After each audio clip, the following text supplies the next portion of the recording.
Hi everyone, welcome to my channel. We're in the process of getting through the Bible in a year and we're almost done. Yay! We are still reading from the Amplified Bible, and bear with me as I still have a scratchy throat. Today we're going to be reading Zechariah 4-5 and Revelation 14, Psalms 142, and a bit of Proverbs 30. So let's do it. Take my lozenge out. And the angel who was speaking with me came back and awakened me, like a man who is awakened out of his sleep. And he said to me, "What do you see?" I said, "I see and behold a lampstand of all gold, with its bowl for oil on the top of it, and its 7 lamps on it, with 7 spouts belonging to each of the lamps which are on the top of it.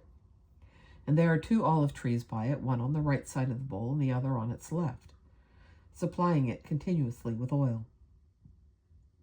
So I asked the angel who was speaking with me, "What are these, my Lord?" Then the angel who was speaking with me answered, "Do you not know what these are?" And I said, "No, my Lord." And he said to me, "This continuous supply of oil is the word of the Lord to Zerubbabel, prince of Judah, saying, Not by might nor by power, but by my spirit. For the oil is a symbol, says the Lord of hosts. What are you, O great mountain of obstacles? Before Zerubbabel, who will rebuild the temple, you will become a plain, and he will bring out the capstone of the new temple with loud shouts of grace, grace to it." Also the word of the Lord came to me, saying, "The hands of Zerubbabel have laid the foundations of this house, and his hands will finish it. Then you will know, recognize, and fully understand that the Lord of hosts has sent me as his messenger to you. Who with reason despises the day of small things? For these 7 eyes shall rejoice when they see the plumb line of the hand of Zerubbabel. They are the eyes of the Lord which roam throughout the earth." Then I said to him who was speaking with me, "What are these 2 olive trees on the right side of the lampstand and on its left?" And a second time I said to him, "What are these 2 olive branches which are beside the 2 golden pipes by which the golden oil is emptied?" And he answered me, "Do you not know what these are?" And I said, "No, my Lord." He was very polite. Then he said, "These are the 2 sons of fresh oil, Joshua the high priest and Zerubbabel the prince of Judah, who are standing by the Lord of the whole earth as his anointed ones." Again I looked up and I saw a scroll flying in the air. And the angel said to me, "What do you see?" And I answered, "I see a flying scroll. Its length is 20 cubits, and its width is 10 cubits. Then he said to me, This is the curse that is going out over the face of the whole land.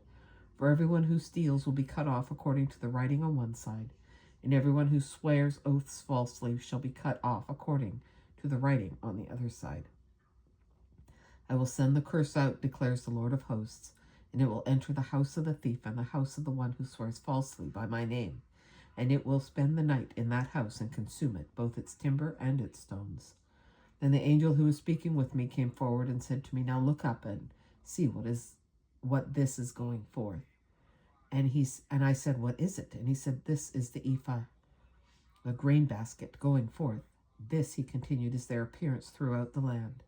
And behold, a round, flat lead cover was lifted up, and there sat a woman inside the ephah."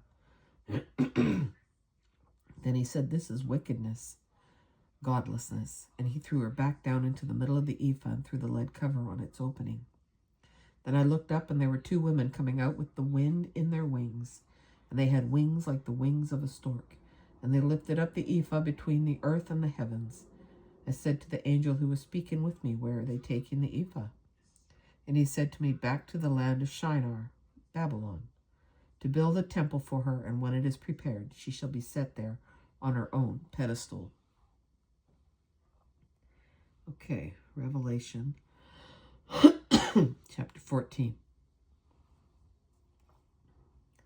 Then I looked, and this is what I saw. The Lamb stood firmly established on Mount Zion, and with him 144,000 who had his name and his father's name inscribed on their foreheads, signifying God's own possession. And I heard a voice from heaven like the sound of great waters, and like the rumbling of mighty thunder, and the voice that I heard seemed like music, and was like the sound of harpists playing on their harps. And they sang a new song before the throne of God and before the 4 living creatures and the elders, and no one could learn the song except the 144,000 who had been purchased from the earth. These are the ones who have not been defiled by relations with women, for they are celibate. These are the ones who follow the Lamb wherever he goes.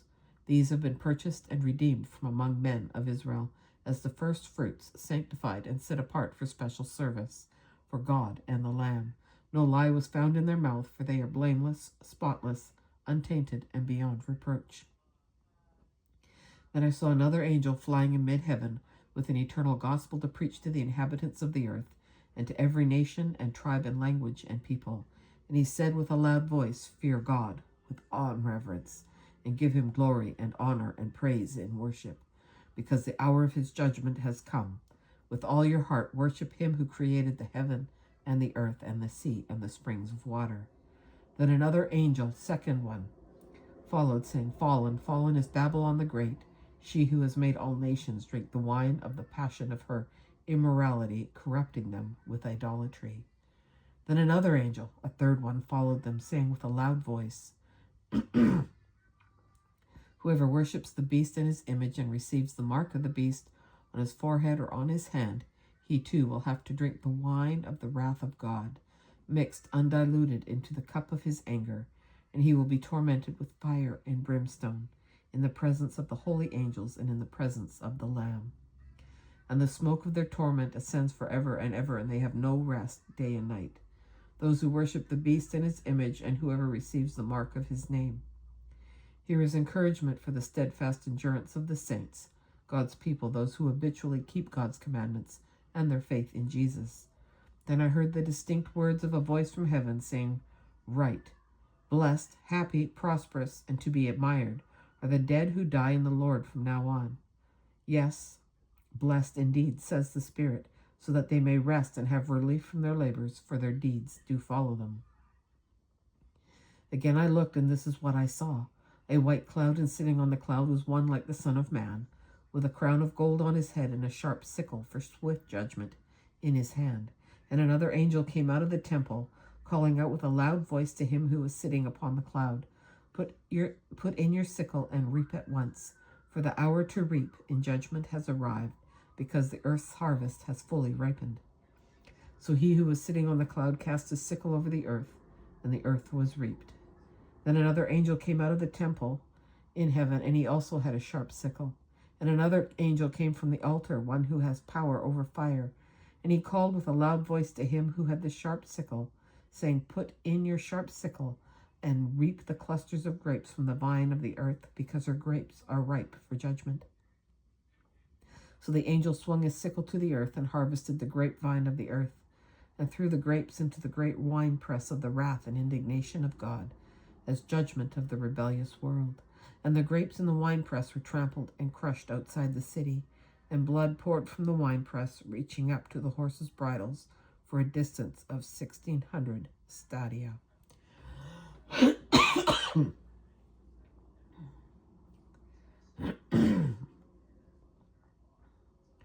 All right.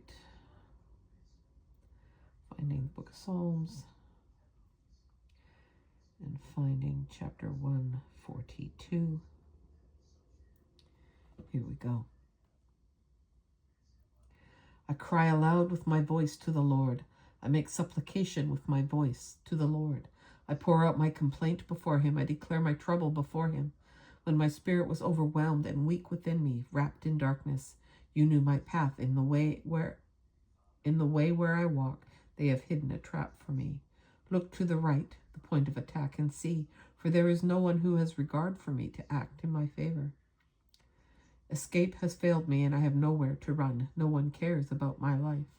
I cried out to you, O Lord. I said, You are my refuge, my portion in the land of the living. Give attention to my cry, for I am brought very low. Rescue me from my persecutors, for they are stronger than I. Bring my soul out of prison, so that I may give thanks and praise your name. The righteous will surround me in triumph, for you will look after me.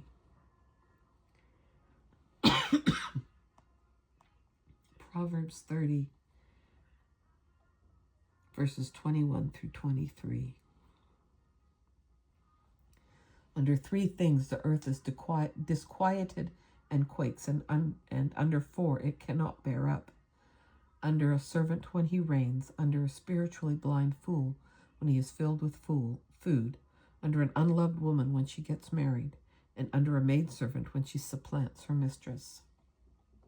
And that, my friends, is our reading for December 23rd, 2025.